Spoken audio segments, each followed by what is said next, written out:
Well, I had my own embroidery business, which I started in November '90. I worked for my mother before, who actually had the company to start with, and I worked with her for about 6 years as self-employed for her.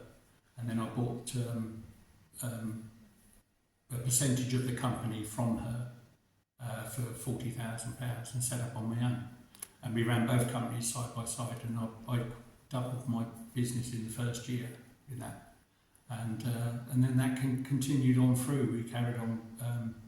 It's a successful business. I changed a lot of it. Went from school wear, and then I went into sports related items and stuff for football kits and rugby kits and all that sort of thing.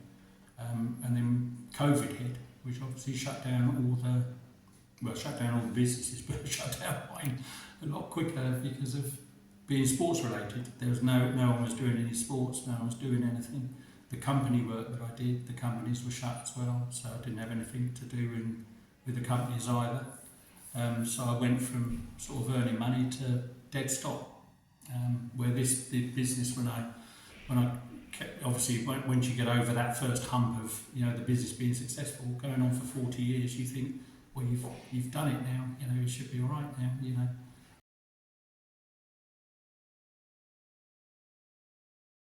The money dried up. Universal credit stopped for 11 months, so I had the food ran down, and I didn't know that I was entitled to the food bank or anything like that. Some days I didn't have any food at all. Some days all I had was an apple, and it was just horrible. I went from 23 stone. I mean, it's great to lose the weight, but I went down to 15.5 stone, which was too skinny. I was wasting away essentially. So it was just absolutely awful, not knowing when I was going to get some money, not knowing when I could even purchase my own food again, or whatever. It was just and not knowing how long it was going to go on for. This was the other thing, because no one told you anything. When you call Universal Credit, they say, "Oh, you're under review. You have to wait for the DWB to contact you," and you just wait, and you contact them again and again and again, and you can't actually talk to the DWB. You have to wait for them to contact you.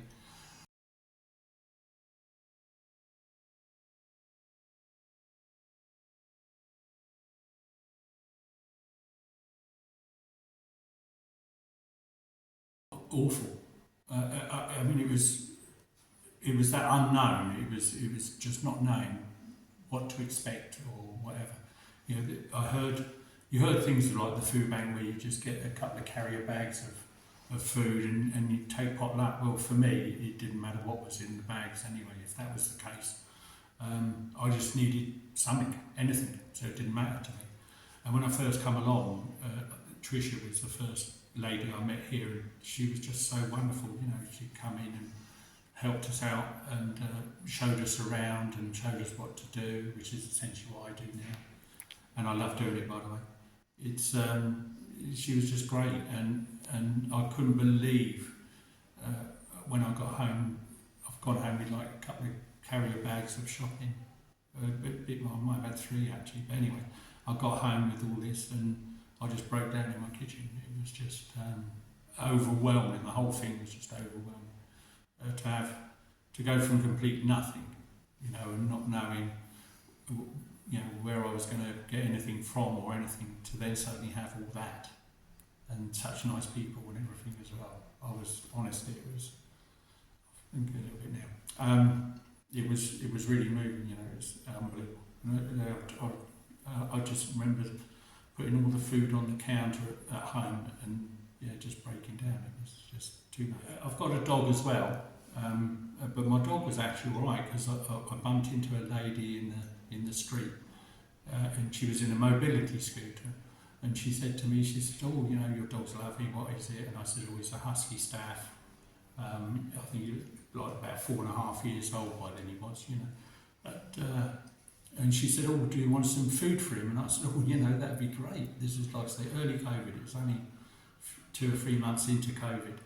And I thought, "Oh, that's great." And she said, "But you'll need a car And I said, oh, well, I've got a car, but I couldn't afford to put petrol in it, so I didn't have a car.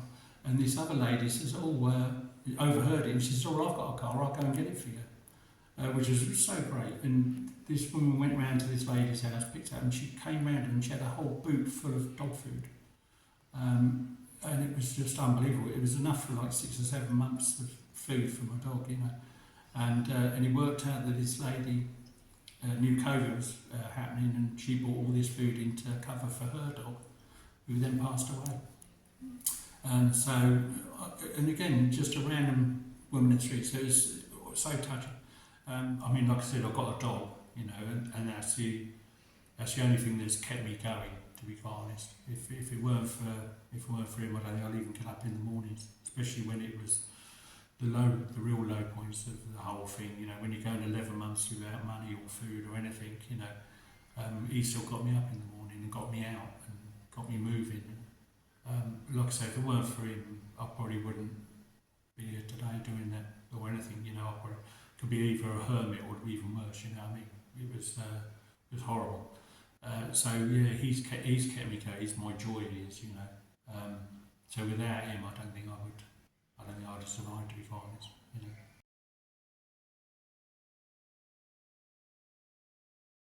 Didn't need to. Never asked for help. The only help I would ask for is if I had too much work, and I'd bring someone in to help do the work. Which was a great position to be in. Do you know what I mean? So no, I've never asked for help before. I've always worked. I left school and I worked straight away. It's just something that I've always done. So yeah, I've never needed to ask for help before. And then, like I say, it just all got taken away. And this should have seen me out to retirement or death, whichever.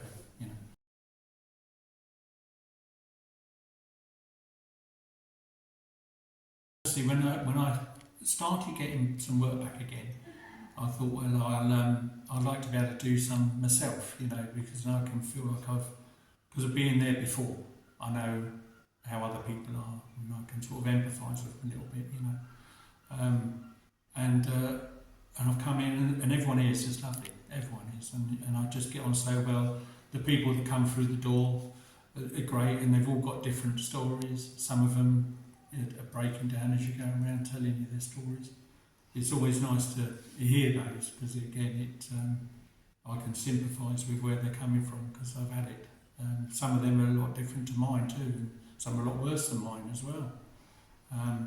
But I just love doing this, and I think even if I carry on working, even if I get work, I still like to continue doing this and work around it. You know what I mean? Because I enjoy it. Even they don't need the food bank anymore, they're coming back for the social aspect of it, and they like to come back and have a chat. So again, it's nice seeing people like that again, because you see how they've moved on and they don't need us anymore, which is great. And then they can come back and tell you all the happy things from their life as it is now.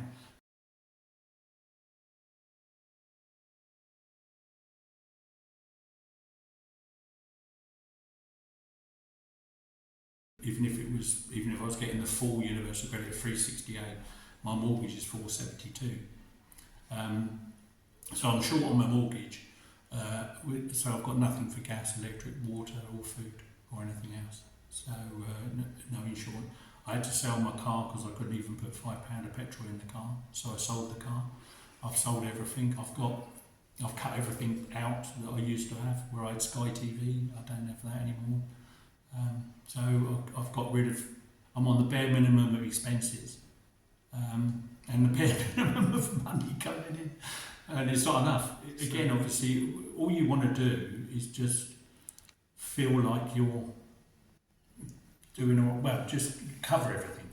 That's all you need. That's all you want to do in it. I don't have like loads of money in the bank or nothing like that. I mean, well, I do, but not from claiming money. The idea is just to be able to pay my bills and stuff. And have money left over to buy my own food.